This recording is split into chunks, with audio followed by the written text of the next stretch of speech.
Hey Christina, how are you? Long time no see. How are you, friend? That's a loaded question because I'm a little sick, but other than that, I'm feeling fine. I sound, you know, a little rough and sexy. And you look beautiful. Oh, and thank you. All right, I always say this, but I love talking with you. I'm super excited about this conversation.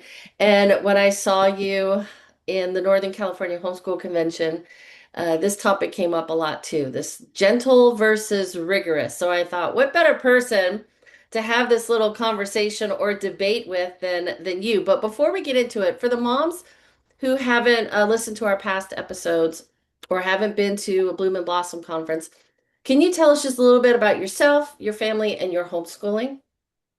So, I'm a geriatric homeschooler like Carrie here. I've been home for over 15 years.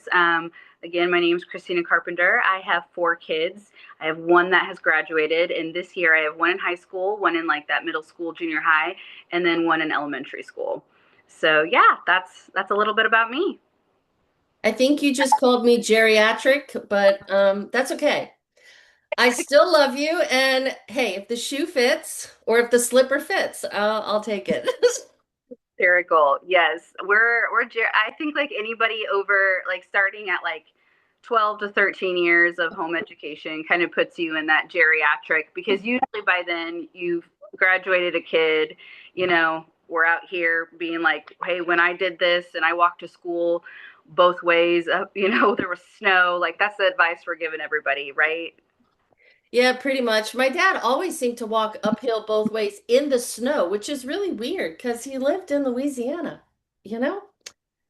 Anyway, so I did title this episode The Gentle versus the Rigorous Home Education Debate. So I thought that we would take the rigorous classical approach to debating or discussing this by first defining our terms. So when both of my kids took, a couple of logic classes, that's always the thing they say is before you start having any conversation or any kind of open discussion or debate, make sure you both agree on what the terms mean, because you could just be going around in circles. And rigorous and gentle could mean different things to different people. And like you said, to us geriatric homeschoolers, gentle and rigorous might mean something very different than maybe what it means to some of the newer homeschooling moms. So, let's define these terms. So, first of all, in your experience, how would you define quote unquote gentle homeschooling? And practically speaking, what might that look like? I love this question and I love the way it leads into a definition of terms, but then it also leads into that subjectivity too. Because, like, what does that mean for me? What does that mean for you? What does that mean for everybody? So, for me, as a geriatric homeschooler, went uphill both ways in the snow, what that means for me is really being like child led. It means being rooted in wonder and curiosity. It means valuing the holistic approach of educating our child as a whole person. And I think when we understand that gentle doesn't have to mean that there isn't principles and values in place that can keep you aligned a little bit more academically as well, I think it can be more helpful for everybody to establish those terms. Uh-huh. And I like how you brought up the whole idea of wonder, Mhm. child-led, curiosity. But again, some of the maybe the newer moms coming in, or some of the moms who, like myself, who were classroom teachers first, they hear that and, the hair on the back of their neck kind of goes up and they think that there's lack of structure, there's lack of intentionality. And that's really not what you just described. I really feel like I know for me, gentle meant we went at our own pace, which could mean we were rigorous because maybe we were plowing through Algebra 1 in sixth grade. right? But it could also be we were going at a slower pace because that's maybe what they needed for their development, or maybe it's because we love the subject so much. We wanted to really take our time with it, right? So I think gentle also kind of goes with the whole idea of child development, like when they're ready for it, without the pushing. And as moms, we know. We get an idea of when our kids are ready for something, when we just need to table it for a while. Gentle doesn't mean you table it forever. You just table it for a while. But when we were having dinner with Erin Cox from Gentle Press, I love how she said that really gentle is more about being consistent. Right. Yeah. So, Of her products too. And I was thinking the same thing. Like when I think we can often confuse the present day gentle understanding with maybe gentle parenting. mm, And well, and I'm not bashing anybody's parenting style or anything. I just think that sometimes when people hear gentle and education aspects, they're connecting it with gentle parenting. And if they have had a bad experience with that, or if they don't agree with that parenting style, then it can also kind of implement over here, where actually both in gentle parenting and both in gentle education is actually an emphasis in respect and empathy and clear boundaries and flexibility and approaching the child as a whole person. And mhm. things that you were just listing off when you were saying sometimes it means being developmentally aware of where they're at. And that's kind of a gentle approach instead of trying to drag them along on something that they might not be ready for. And sometimes that can look like they actually are not developmentally ready and or they're not interested. And so sometimes with gentle education, that can mean like putting something in front of your child and they are not really into it right now, and that might be having the awareness, like you said, to table that and kind of come back to it and circle it when they might be a little bit more interested. But it doesn't mean that it's not given, and it doesn't mean that there's not direction given, or that they're not exposed to these concepts or learning ideas or whatever it may be. It's just kind of having an attunement to what delights your child to create a more peaceful educational atmosphere, which is what I actually think gentle parenting and education can kind of both agree on.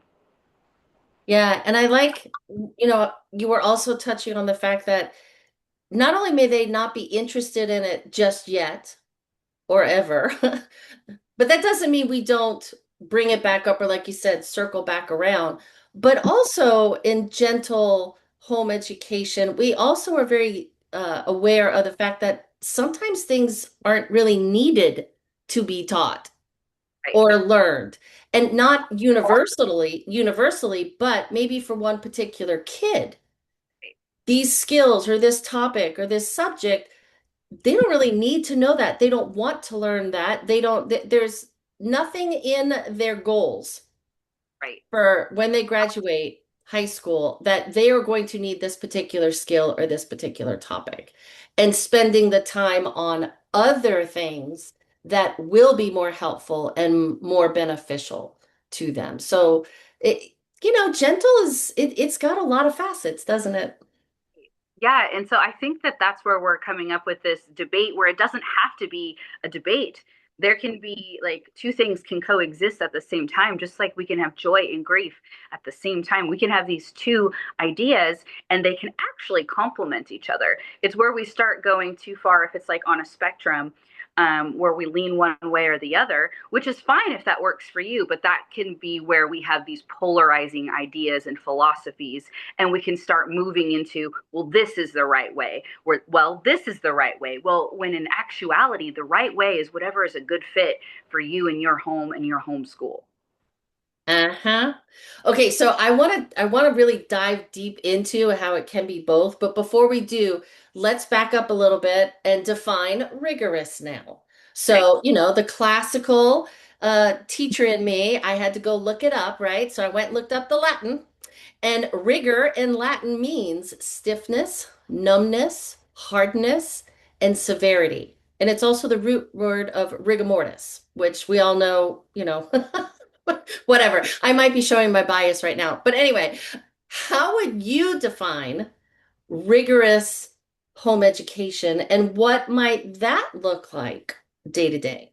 You know, one of the things that I love about having these types of conversations is it does kind of allow me to define my own terms and what that looks like in my homeschool. So without those definitions of being like stiffness, hardness, severity, I would not have originally applied those terms when I thought of rigorous education. But applying that to home education, I can see where if somebody leans too hard one way, that, I mean, that literally can suck the life, no pun intended, with the artist, out of your homeschool. But as far as, again, the subjectivity of what I think when I think of rigorous, I think that it could be. See, this is kind of hard because I've been doing this for a while, but for me, rigorous means just the consistency, the chronic exposure, the deeper conversations, adding depth to your homeschool. I don't necessarily think it means to just check boxes. Like, I think you can have the gentle philosophy and still have rigor in your homeschool. And that's where I was kind of saying, like, I think those things can coexist. I can have high expectations of my children. We can read challenging literature, but we can also have the flexibility. We can also be warm and relational and intentional. So I do think that those things can coexist. Yeah, and I think some of the moms who are not anti-rigorous, but the term rigorous home education leaves a bad taste in their mouth is because they're thinking of it in the terms of severity and harshness and totally scheduled out day and very much doing school at home. And I remember when, because when we first started homeschooling, we were very traditional. So we pretty much did school at home. I was textbook based, standards based. Just in case we went back into the school system, I wanted to make sure that they weren't behind, right? And so they would fit back in. But it didn't take me the whole year, but let's just say by the end of the first year we were homeschooling, I realized this was not, it was sucking the joy out of everybody. And so we went more to a classical approach. And I felt like classical still had the rigor or the rigorness of a traditional kind of schooling, but we were reading different books. Our motivations were completely different. The conversations we were having were more open-ended, right? So it can be, like you said, both, which kind of brings me to Rhea Berg, who is the founder and publisher of Beautiful Feet. I was, what do you call it? Trolling. I was trolling on TikTok and Instagram all the different comments, positive and negative, about this debate. And Rhea Berg had stated on there, I want to make sure that I quote her correctly. She said that a gentle education can be both beautiful and rich. Yes. And I think that's what you're saying here. So, what are some of the key benefits that you've seen in your own family from embracing this more gentle, wonder-filled approach to learning rather than this highly structured one? First of all, I have heard her speak, and she is wonderful. Mhm. She's wildly wonderful. And I love that quote that you said. Okay, so before I answer a question, I just want to go ahead and kind of give you guys a little peek into what my home education looked like this morning, what our homeschool looked like. So, as of right now, I have my oldest daughter is graduated, so she was out working. She's an aquarist at Wonders of Wildlife, and she loves that. And so I had my other three at home, and they are all about to have a birthday. So they're almost 15, almost 14, and almost 12.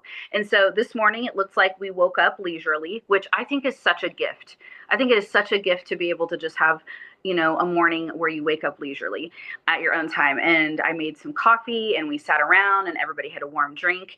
And honestly, I knew that I wanted my educational objective is I wanted them to practice critical thinking, and I wanted to kind of dive into a little bit of the American Revolution with the 4th of July next week. But I also really want that warm and relational. environment. And so we sat around in our schoolroom, and we have like comfy chairs in here, and we just had conversation. So I just led with, so do you think that the Pledge of Allegiance should be said in schools every day? And I kind of gave them a background because they've never been to public school. So I gave them a background of what that looked like for me and the expectation. And we just had a conversation about it. I wouldn't even say a debate about it. I would say more of a conversation about it, and just kind of talked on to that. And then that led us to our next question, and then we dived a little bit deeper into that, and then we brought up, the Hamilton song about the part where Eliza is saying, I read Common Sense by Thomas Paine. And so we pulled out, who is Thomas Paine? What did he say? What are some of his quotes? What are some of his beliefs? And that gave us a little bit more insight into what that song was trying to show us. And so just kind of weaving in these conversations that are deep and rich. And then that led us to the Declaration of Independence. And we actually have been to Independence Hall. And so I would say that we sat around for about an hour, maybe almost an hour and a half, just kind of talking about these things together. And we didn't actually produce one single written piece of paper. It was all critical thinking and conversation skills. And that is where I feel that is beautiful and deep and rich. And you pulled in some wonderful literature and thinkers and philosophers and founding fathers and history and all of that stuff you interwoven into that discussion that you were having with your family. So yeah, beautiful and rich. And I love how you started off and you said, well, you got up and you had an educational objective for the day. And I think that's another misconception that maybe some of the anti-gentle homeschooling moms have is that they think that it's nilly-willy, or I'll get to some of the things that they've said, but that there's no planning, there's no forethought, but there really is. It's just that we all homeschool in a way that meets our family's needs. So you come up with, either on a daily basis or a weekly basis or a monthly basis, what educational objectives you would like to make sure you cover and discuss with your kids. Mm-hmm. Where some moms might actually have like an academic to-do list. And some moms just might have a basket full of stuff that's totally important to them that they want to make sure they get to, let's just say, before the 4th of July, 250th anniversary. And they just make sure they get to those things in some way, somehow within the next 2 weeks. Yeah, so there is some planning going on. It's just the way we plan might be, a little bit different. Yeah, and so with the educational objective, Hmm. plan my day around my homeschool, really around my eternal objectives. So my eternal objectives, and we've talked a little bit about this on some other podcasts with Hmm. move into this a little bit more. So my eternal objectives are, I want to sit around and have family conversations. I want sibling relationships. I want them to practice critical thinking. Eternal meaning legacy building. These are skills that they're either going to take into eternity, or that they're going to legacy build within their own families. And so because those things are important to me, that's how I plan first. Okay, this is what I want. So we sat around and did this, and then I move into those educational objectives. And to be honest, sometimes I do have a basket. I have a very cute basket full of, I pull them out and I'm like, okay, I want to get through this today. And sometimes the conversations are so wonderful and so rich that it ends up being kind of like, if you give a mouse a cookie, you're just kind of like talking about this, Hmm. Hmm. that, instead of, I might put 5 books in there that I want to tackle, and we might get through 2 of them because of the conversations. And I think that's where the rigor is, in my opinion. It's, for me, again, with the definition of that, is those conversations were so rich and so deep that I don't need to checklist and get through the books, because that's not my educational objective there. That's not the goal. That's not my eternal objective. That's not the goal. And there's always that circle back around moments as well. Absolutely. Like, Yeah. is is a lifestyle. ever evolving. Actually, today we were unpacking some things and I was like, guys, I was today years old when I found this out. Like there's a part in this in the Hamilton soundtrack where he says something about, you know, we'll meet with Rochambeau, we'll celebrate with Rochambeau. And I guess I always kind of thought that was maybe a drink or something. It was a French general that was really important in helping us win the American Revolution. And I was today years old when I actually found out who he was and what he did for the American Revolution. And that's one of the best parts of homeschooling in general. Whether you gentle homeschool or you're rigorous homeschooling, whatever, it's the redeeming and restoring of our own education as we learn right alongside our kids. So, all right, many advocates for rigorous education and critics of the more gentle approach describe this approach. Now, these are actual comments that I found on TikTok and social media, and sometimes even at conventions when people will come up to me, but they call it lazy, lacks depth and discipline, creates educational gaps, and this one really got me, borders on educational neglect. So, as a mom of a homeschool graduate, you've got one, I've got two. How can you address the worry that a gentle approach might leave gaps in a child's education or that it won't prepare them for the future? Um, okay, so again, I think that that is such a subjective perspective on a group of people. They're making a collective opinion that might not be true. And also, where are they seeing these gentle approaches? Like, I just need to ask this question. Like, if we're just looking at glimpses of people's lives online, I don't think that that gives a full picture of anybody's life. And so making these very bold statements, off I don't think is fair or just.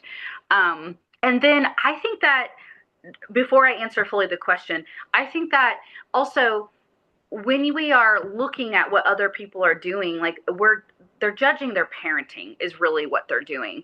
And honestly, there's going to be gaps in everybody's education, right?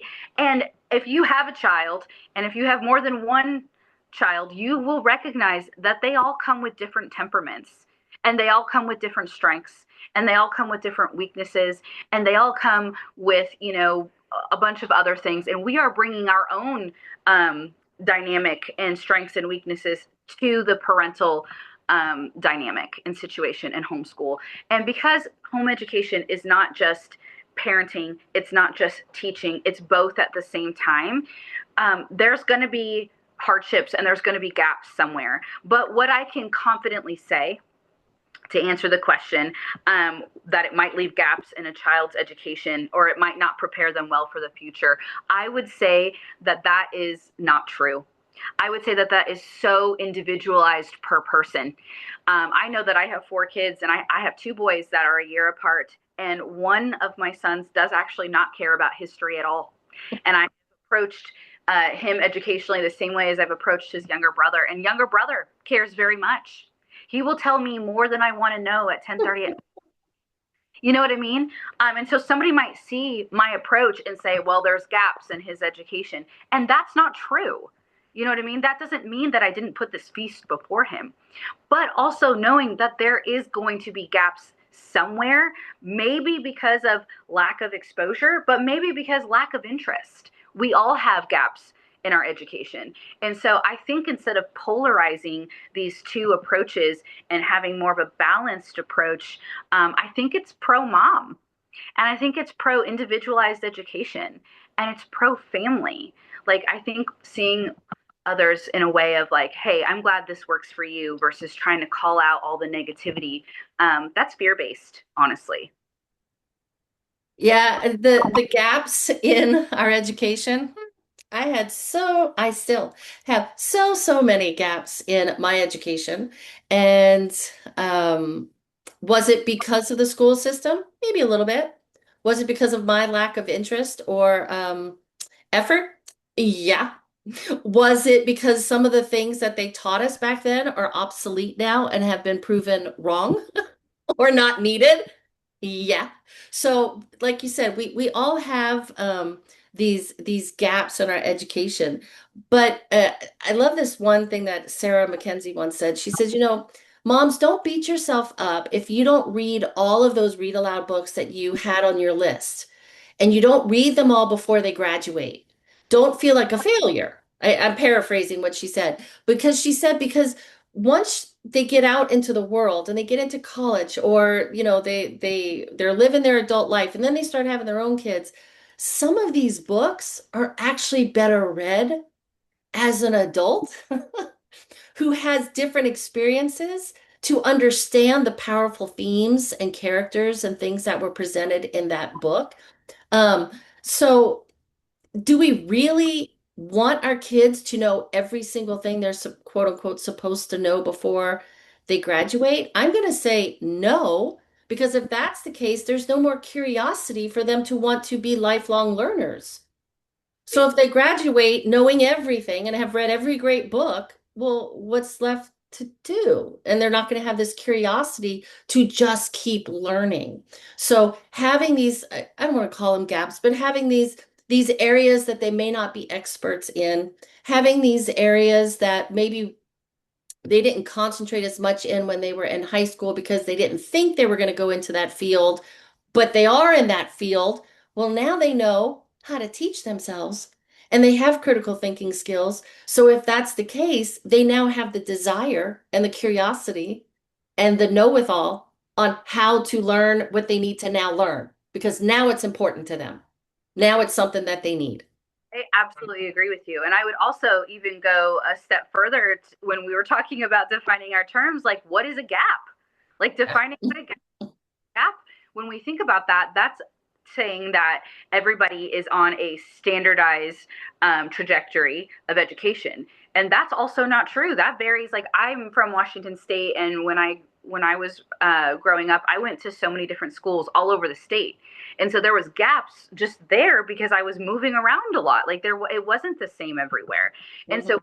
say gaps in education, that's assuming that everybody is being presented with the same information. And that's also just not true or not really possible. And I love what you said about the lifelong learner. There are so many books that I'm now reading as an adult that I didn't have the opportunity to read when I was younger. And I have loved the opportunity? Yes. But again, my perspective is also so different. And I'm enjoying reading these with my kids. Like I host a Socratic book discussion for teenagers. And if you're not familiar with the Socratic method, it's really where you're asking a lot of questions, and sometimes they're morality questions. And I love doing that with teenagers because they're opinionated. It's fun to hear what they have to say. But some of the books on our book list this year, I've never actually read. I have an idea of what they are, but I'm looking forward to unpacking that. Like I've actually never read Lord of the Flies.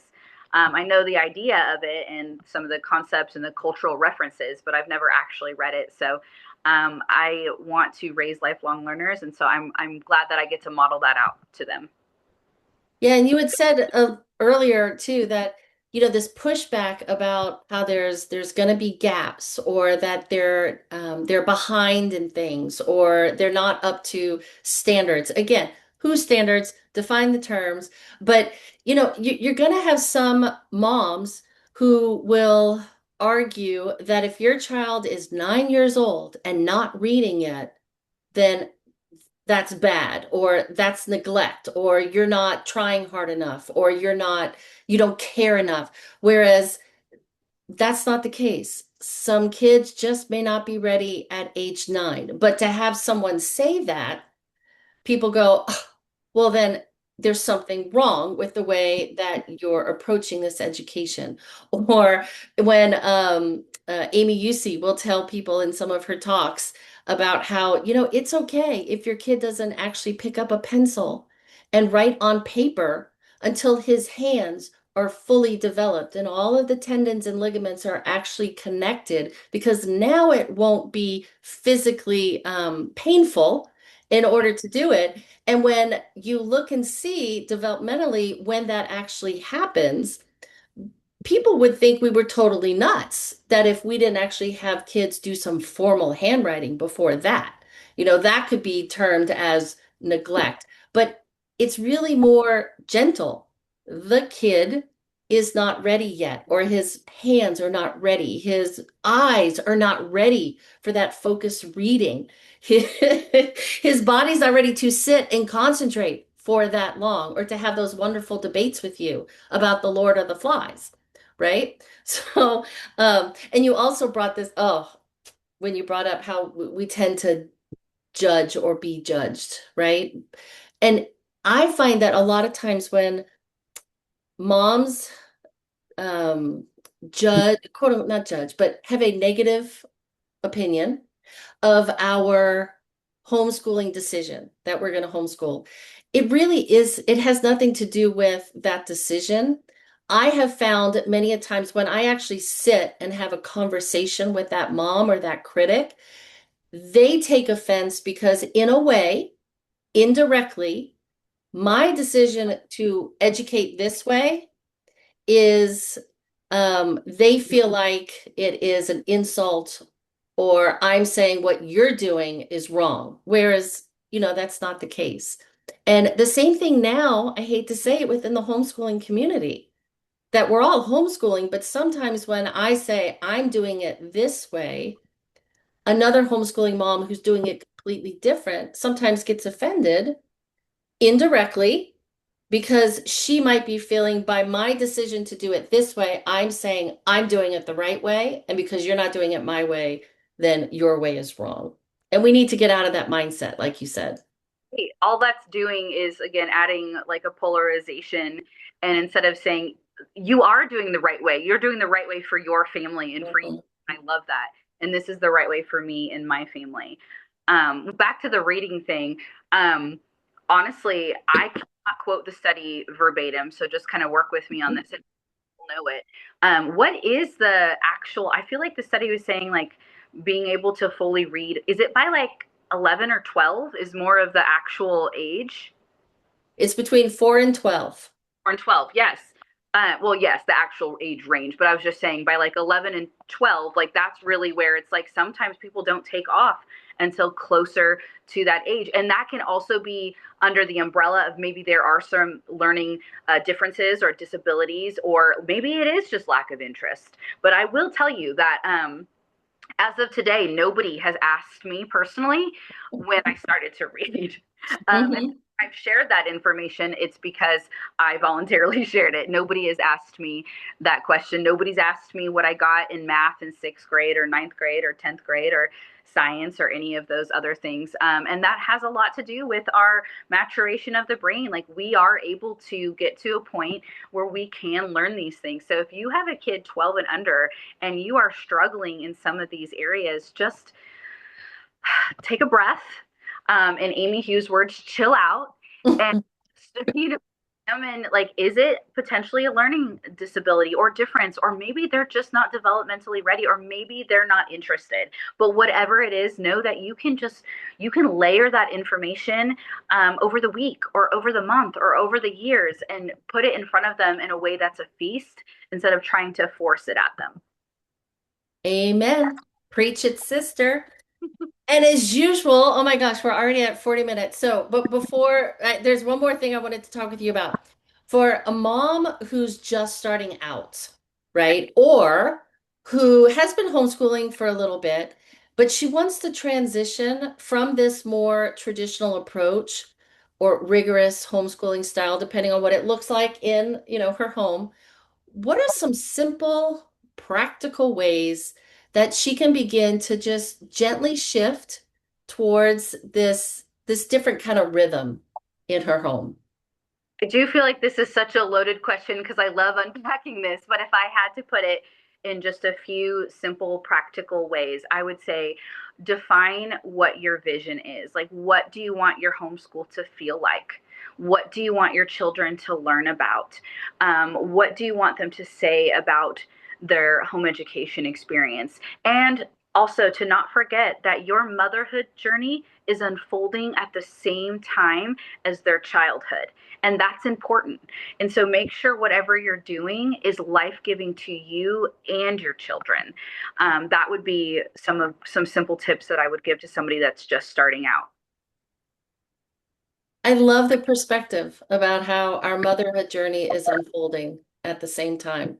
So we need to make sure that whatever we do is life-giving for us as well. I love that perspective. Thank you, Christine.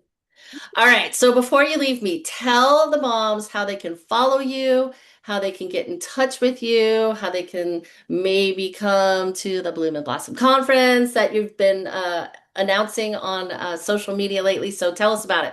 Okay, so just to back up, kind of like how our motherhood, what we were talking about is our motherhood is unfolding at the same time as their childhood journey. That's actually going to be the major theme of what we're unpacking at the Bloom and Blossom conference. So I didn't say this early on, but I am a home education coach and I also host conferences for home educating mothers. And the conference that I have coming up is called the Bloom and Blossom Conference, and it is February 27th of 2027. I love the date. 2 So if you are interested in attending the conference or just connecting with me, you can find me on a lot of different platforms. I'm on social media, Instagram and Facebook under Authentic Joy in the Journey, and also Bloom and Blossom Conference. But you can also go to my website, which is www.christinacarpenter.org, to find out a little bit more information about me, about my homeschooling philosophy and approach, how we can connect, and the upcoming conference.